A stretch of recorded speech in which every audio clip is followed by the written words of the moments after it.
I thought I was marrying the woman I loved.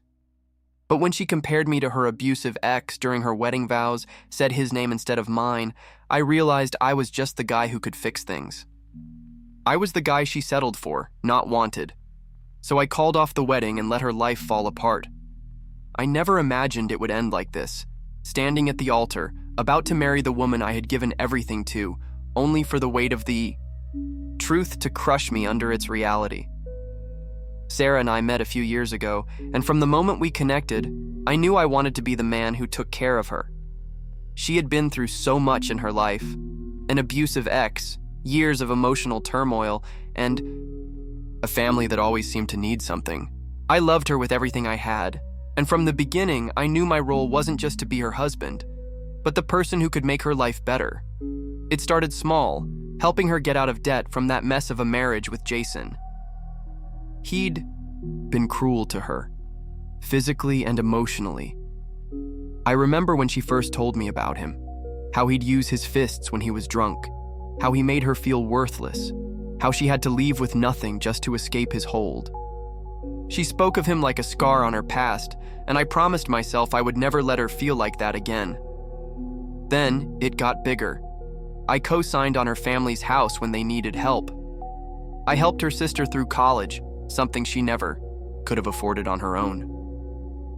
Sarah dreamed of opening her own saloon, so I gathered what little savings I had and handed it over to her without a second thought. She was the woman I loved, and I was ready to do anything for her. I wasn't the most exciting guy. I wasn't the one who swept her off her feet with wild passion, but I was the man who kept everything steady. I didn't break. I didn't waver. I worked hard to build a life for us, to create a future. And for a long time, I thought that was enough for Sarah. But as I stood there at the altar in front of our friends and family, I realized I'd never really known her at all. The air felt different. The whispers, the laughter from the bridesmaids in the background, it all felt off. Something was coming. I could feel it in the pit of my stomach like a warning I couldn't ignore, and then Sarah opened her mouth. "I promise to love you, Jason." She froze for a split second, eyes widening as a soft laugh slipped out. Some of the guests chuckled, thinking it was nerves. But I knew better. So did she. "I meant Chris," she corrected quickly, glancing at me with a tight smile. "Sorry, babe." There was an awkward pause, just long enough to feel the shift in the air. Then she kept going. "Lord knows you're not half the man he was," she said, almost under her breath, with an exaggerated sigh and a glance over her shoulder toward her bridesmaids.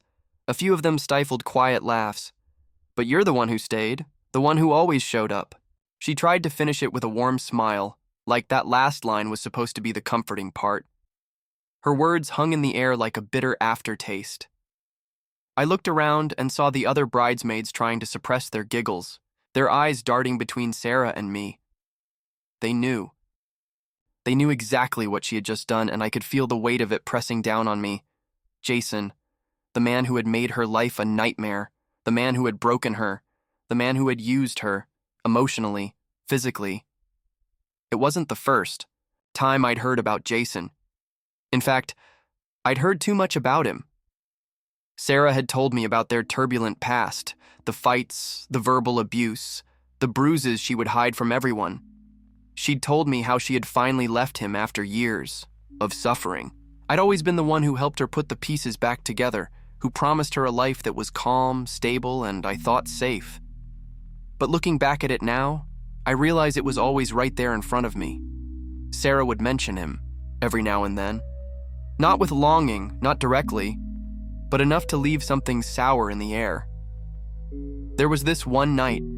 We were putting together shelves for her home office. She was frustrated because the instructions made no sense, and I was down on the floor with a drill, trying to line everything up while she paced behind me. And out of nowhere, she said it.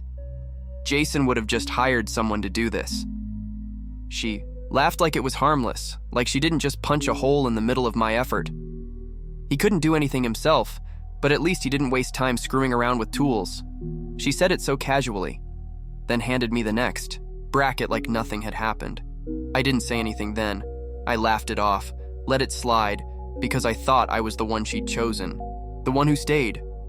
But standing there, hearing those words, I realized that I wasn't the man she wanted.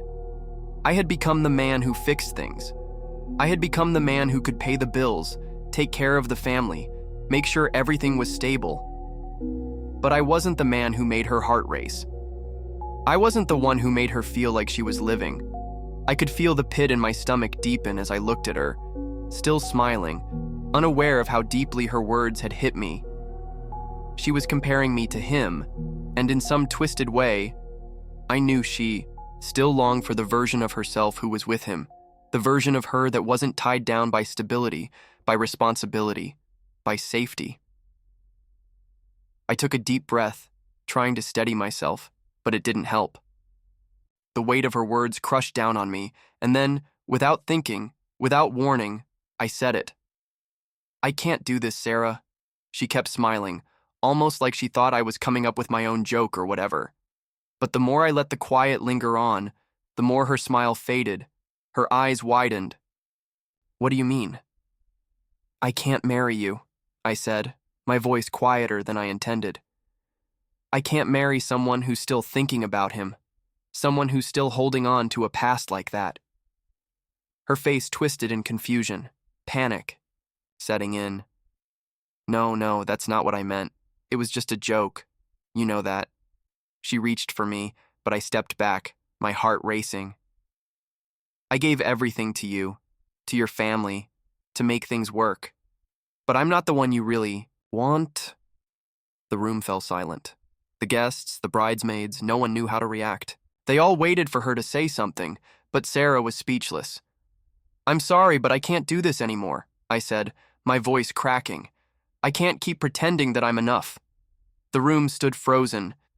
The air felt thick, like time itself had paused in disbelief.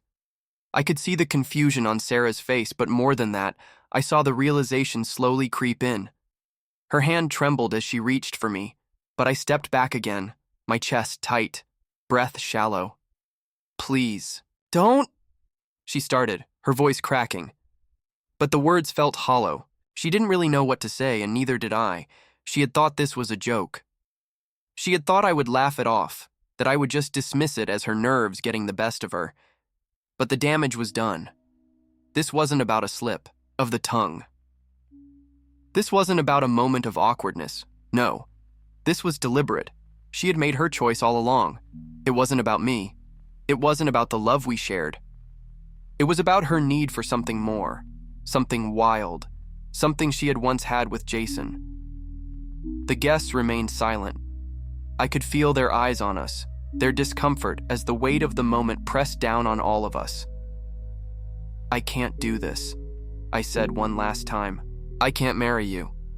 No one knew what to say, and frankly, neither did I. My heart ached, my chest tight with every breath, but I knew it was over. There was no going back from this, not for me, not for her. "I'm sorry," she said again, but her words felt empty now. "I never meant to hurt you. Please, Chris." I didn't stay to let her finish her sentence. I turned around. No dramatic speech. No storming out. No scene. I just walked. Down the aisle we were supposed to walk together, past the floral arrangements I paid for, past her father, who once called me the son he never had, past guests who couldn't even look me in the eye. Was expecting someone to stop me, to try and walk me back to my own wedding, but no one did. No one knew what to say, and honestly, neither did I. I got in my car and just drove, nowhere in particular, just away. I didn't go home. My phone had started to blow up by then. I just switched it off. I checked into a hotel across town, still in my suit, still trying to process what had just happened.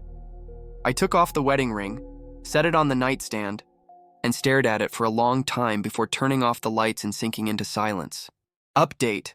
I spent the next 2 days in that hotel, my mind racing with everything that had just happened. The silence was suffocating.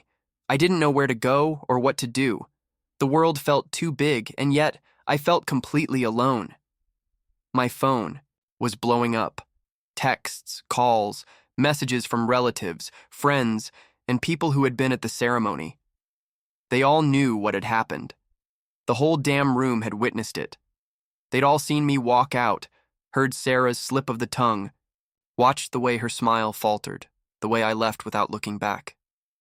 My brother Ethan called the next day. "Chris, you okay?" he asked, his voice steady but full of worry. He knew me better than anyone, and he knew how much this would hurt. Ethan didn't try to fix it. He didn't say it would be okay. He just listened. Listened as I broke down over the phone. "You don't have to figure it all out right now," he said. "Just breathe. You're not alone in this." The next day, my phone didn't stop. Sarah's calls and texts came in waves, full of apologies.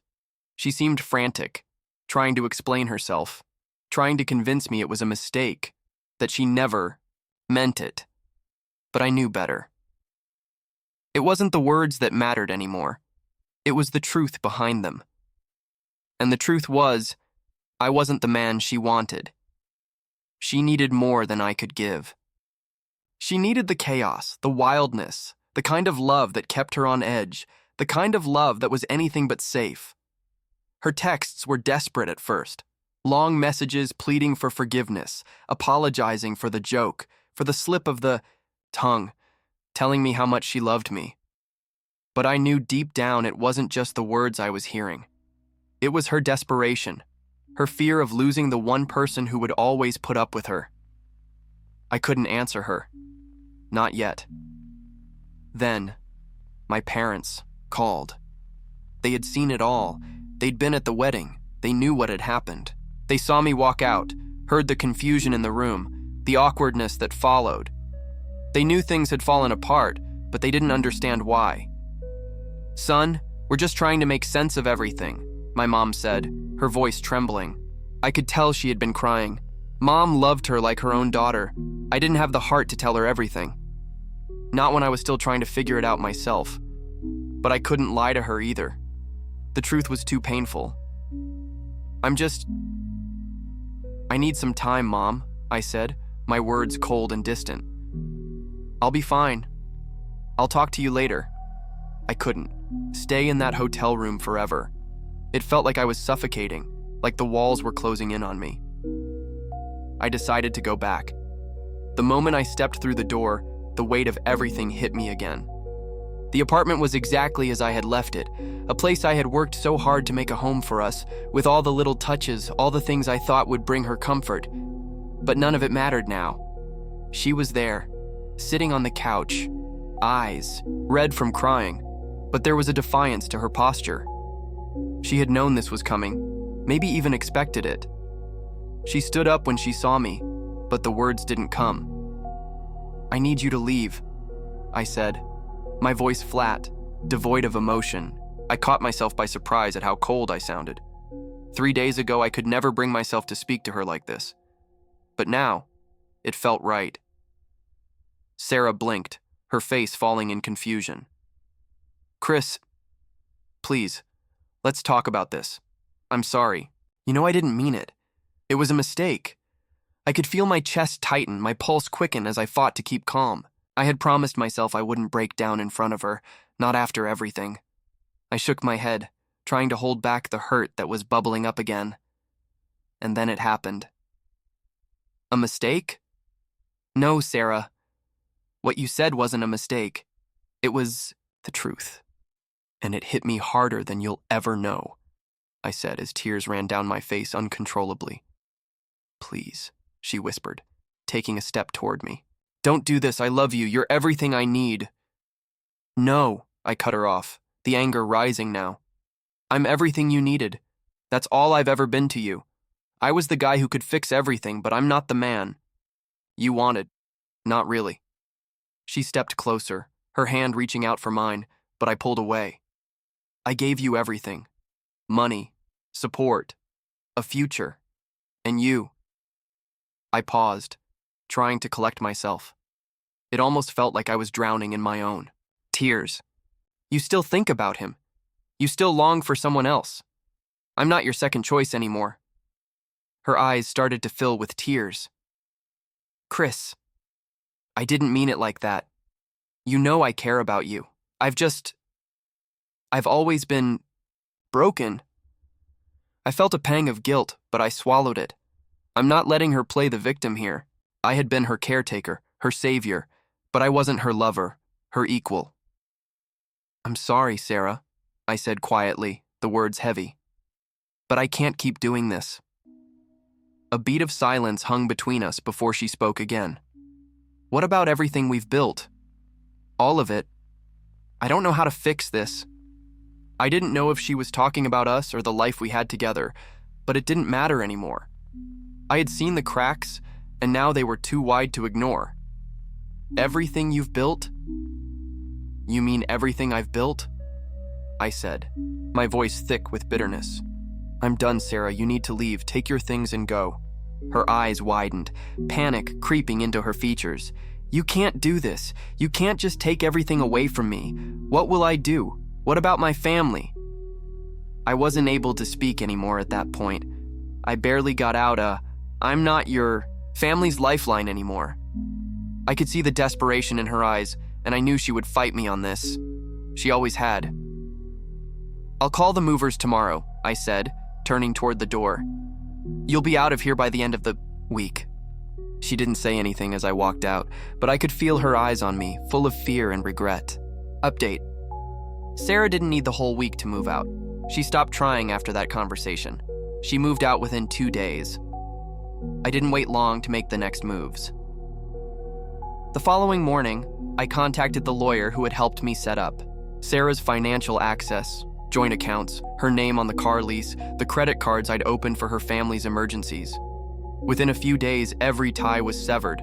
Her name was off everything. The cards were closed, the auto payments. That had kept her parents afloat? Gone. The rent her younger brother hadn't paid in 3 months that I quietly covered? No more. I was done being everyone's safety net. The calls started almost immediately. Her mother was first, crying, shouting, switching between guilt and rage like a light switch. You can't just abandon my daughter like this, Chris, she said, like I hadn't already been abandoned by the woman I was supposed to marry. Then her father called, more pride than panic in his voice. So that's it, huh? You're just gonna punish all of us for one mistake? This was the same man who called me his son before. I didn't respond. I blocked the number. Not once did Sarah reach out during that storm. Not to ask me to stop. Not to defend herself. Not even to check if I was okay. She just vanished. And strangely, I respected her more for that. She knew the damage she'd done. And maybe for the first time, she understood there was no way to undo it. Still, I knew they were struggling. They had built their lives around the foundation I gave them. Loans I never asked to be repaid, bills I paid without question, favors I offered without keeping count. And now, without that crutch, they were on their own. I wasn't doing it out of revenge. I was doing it because I needed to breathe again, to stand on my own without someone else leaning on my shoulders. The silence that followed was louder than any screaming match could have been. No more calls, no more texts, no more explanations, just the quiet kind of peace that only comes after. A storm has passed. Months went by. I had started therapy. I'm doing a lot better now. I can't get back into dating again, at least not in a while. Throughout all this, my family, especially Ethan, has been a lifesaver. He lives 2 states away, but he didn't miss a day to call and check up on me.